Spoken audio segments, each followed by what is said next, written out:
Tonight on Soul of the South News, the life and legacy of Medgar Evers and how this American icon championed efforts for voting and education equality. It's not an indictment against the country or even that store. It just was, one person who didn't want to offer me the opportunity to see the bag. What Oprah is saying now about the media frenzy over her bad shopping experience in Switzerland. And turning to the courts to ground a merger between U.S. Air and American Airlines. Could this latest move have an effect on travelers like you? This is Soul of the South News. Good evening and welcome to Soul of the South News. I'm Roy Hobbs. Voter rights and the controversy surrounding one state's new requirement tops your news tonight. Voters in North Carolina may now have to show a photo ID at the polls. It's the first state to enact new restrictions since the U.S. Supreme Court struck down part of a civil rights era law designed to protect minority voters. Supporters say the law eliminates voter fraud and standardizes elections across the state. Opponents say it discriminates against minorities, young people, and poor people. An appeal has already been filed. Well, the right to vote is one of the civil liberties that activist Medgar Evers fought for in the 1960s. In our cover story tonight, Soul of the South's Mary Major tells us what else Evers did to get closer to racial equality. Medgar Evers was the first field secretary for the Mississippi NAACP, but his work was quickly recognized on the national front. Medgar was relentless, working to gain voting rights for all people. It is widely believed that he influenced the legendary Voters' Right Act signed by President Johnson within months of his death. In an attempt to desegregate higher education, Medgar applied to law school at Ole Miss. His denial got national attention. He then became the mastermind behind James Meredith's acceptance as the first black at Ole Miss. This turned into an open door for blacks enrolling at all-white colleges. And what about equal opportunity in the press? When Jackson Mayor Alan Thompson went on television requesting the end to demonstrations, Medgar appealed to the Justice Department for equal time according to FCC rules. He got his wish. He spoke for 17 minutes on Mississippi's WLBT, calling for racial integration. CBS Television's Randall Pinkston accounts. Talk about that historic announcement that Medgar Evers made at WLBT and how it changed life as we know it in the press, but particularly for you. Well, for years, Medgar Evers had been trying to speak on local media to give the perspective of a civil rights leader to the change that he saw necessary. The stations, both of them, there were only two at the time, refused to allow him or any other civil rights person to be on their air. They allowed something called the White Citizens Council to talk about it, but not African Americans, not Caucasian Americans if they wanted to talk in favor of civil rights. But the winds of change were blowing, and the stations knew that if they continued to say no, that their license would be in jeopardy. And so finally, after Medgar wrote letters to the FCC, to the station, to who knows who, and he started this campaign at about 1957. So in 1963, WLBT said, yes, we'll let you speak for 15 minutes.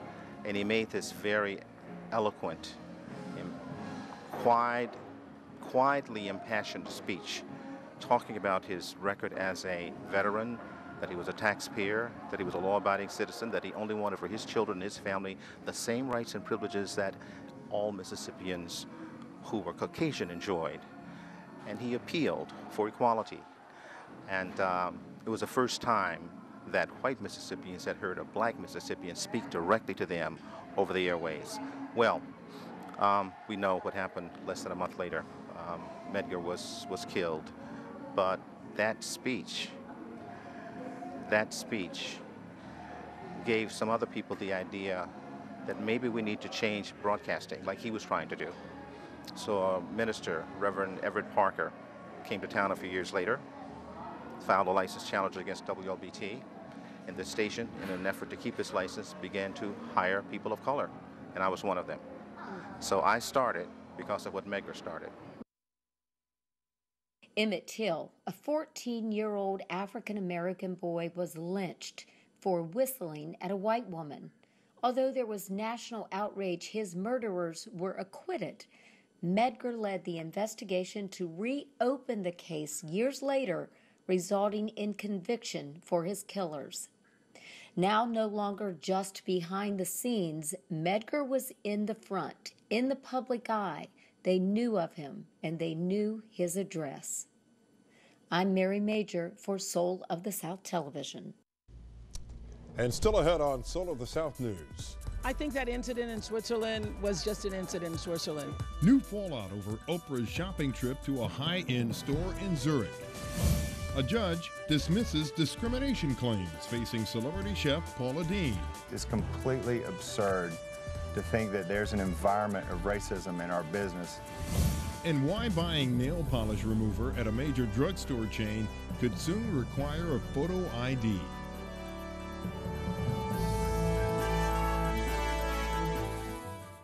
You are watching Soul of the South News. Vindication of sorts for celebrity chef Paula Deen. A judge has dismissed claims of racial discrimination against her, but it may not be all that it seems. Some good news for Paula Deen in the case that brought down her multi-million-dollar empire. The embattled TV chef has been cleared of the racial discrimination claims filed in a lawsuit by a former employee.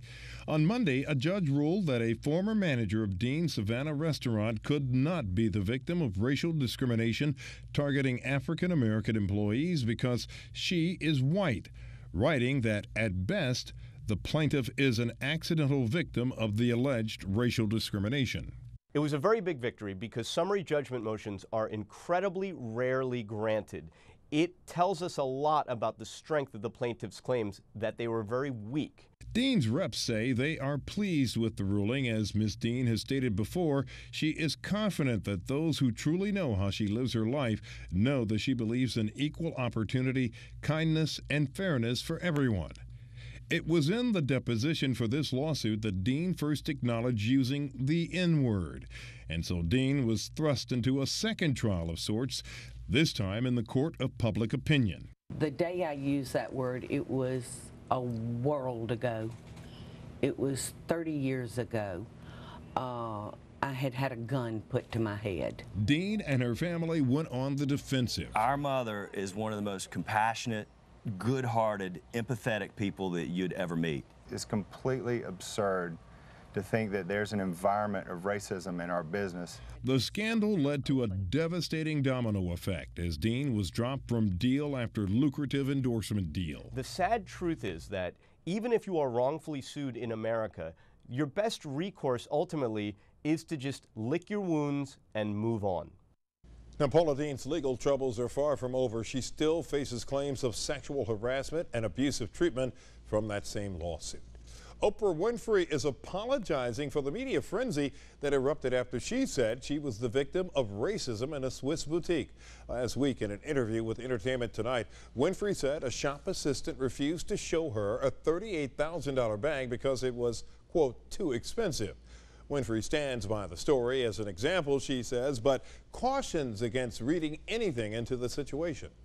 It's not an indictment against the country or even that store. It just was, one person who didn't want to offer me the opportunity to see the bag. So no apologies necessary from the country of Switzerland. If somebody makes a mistake in the United States, were we apologizing for the whole country? No. Well, the store's owner has said the whole thing is a complete misunderstanding. The president of the Missouri Rodeo Cowboy Association resigned after getting flack about this. Did they tell you about our famous A rodeo clown who riled up the crowd wearing a mask of President Obama while being chased by a bull. The incident happened Saturday at the Missouri State Fair. The Cowboy Association president says his resignation is not an admission of wrongdoing, but because the group has not banned the rodeo clown from its membership. The Missouri State Fair, however, has banned the clown from ever performing there again. And when Soul of the South News continues, could a merger between American Airlines and U.S. Airways be grounded by the Department of Justice? Stepping up efforts to shut down the drug pipeline between the U.S. and Colombia. I hope you were the groom. Ted Nugent called. He wants his shirt back. And George Clooney and Brad Pitt were the stars of Ocean's 11. Up next, we'll introduce you to the millionaire cast of Ocean's 16.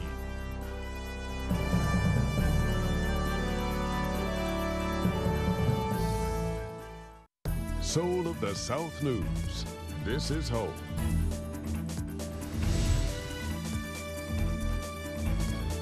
Topping your News Digest tonight, this video shows the brutal beating and subsequent death of a Mozambican taxi driver back in February.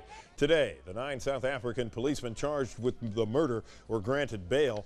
Investigators say the officers shackled the 27-year-old man to the back of a police car and dragged him along the street.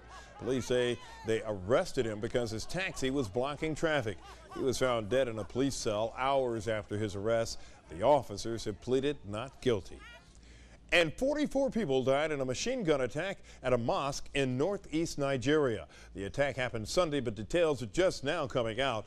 Past attacks have been carried out by a group of Islamic militants called Boko Haram. That means Western education is forbidden. The organization wants to overthrow the Nigerian government and replace it with one based on Islamic law. Chilling testimony from some of the victims of the Fort Hood massacre reliving the event in a military courtroom.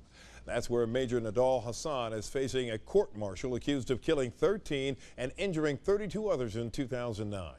One witness told the court she thought the gunfire was a military exercise until she was struck by a bullet. Another witness told the court she saw a soldier fatally shot right in front of her. More than 60 witnesses have testified. Hassan has asked to be sentenced to death if he's convicted.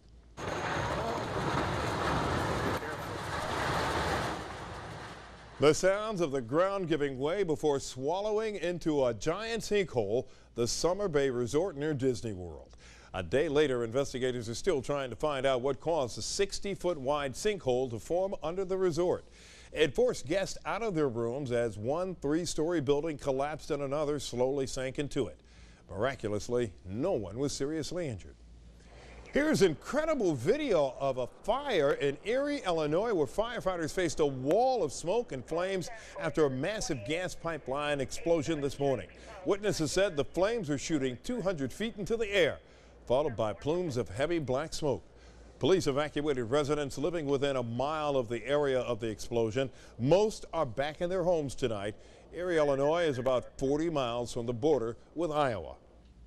U.S. Secretary of State John Kerry had nothing but praise for Colombia's effort to stop illegal drug trafficking. Kerry's comments came after his visit to anti-narcotics trafficking facilities in Bogota. Officers there greeted Kerry, who was accompanied by the Colombian defense minister, and Kerry told the workers how much the United States appreciates their effort and sacrifice. And I particularly want to express our gratitude to those police officers, those members of the military also, who have been wounded or have sacrificed their lives in the effort to try to make the world safe from narcotics traffickers, criminals, and terrorists. The United States plans to spend about $350 million this year to fight terrorism and drug trafficking from Colombia. Published reports out today say the new director of national intelligence, James Clapper, will select President Obama's NSA review panel. The president said he wanted independent outside experts to review the nation's surveillance programs in response to the NSA leaks involving Edward Snowden. This review panel will not only be chosen by Clapper, but will also report to him. It appears Defense Secretary Chuck Hagel will be making some changes to help victims of sexual assault in the military. The changes may call for senior officials to be notified immediately if an assault claim is made. Also, programs to help assault victims may be part of the initiative. It's expected Hagel will make the announcement later this week, but there is no word yet on when these changes would go into effect. President Obama is hitting the links during his Martha's Vineyard 8-day vacation. He was seen golfing with Washington lawyer Vernon Jordan. Mr. Obama also hit one of former President Bill Clinton's favorite courses at the Farm Neck Golf Club. Next week, when the vacation's over, Mr. Obama is expected to take his economic message on the road to New York and Pennsylvania. We now know who the 16 Powerball winners in New Jersey are. They are known as the Ocean 16, all co-workers at the Oceans County, New Jersey Maintenance Department. They won a piece of last week's $448 million Powerball jackpot. Well, today they claim their prize. They'll split $86 million, each of them taking home about $3.5 million. Coming up on Soul of the South, the dollars and cents of smartphones. The dollars and cents of smartphones. A new one hits the market soon while an old one shops around for new ownership.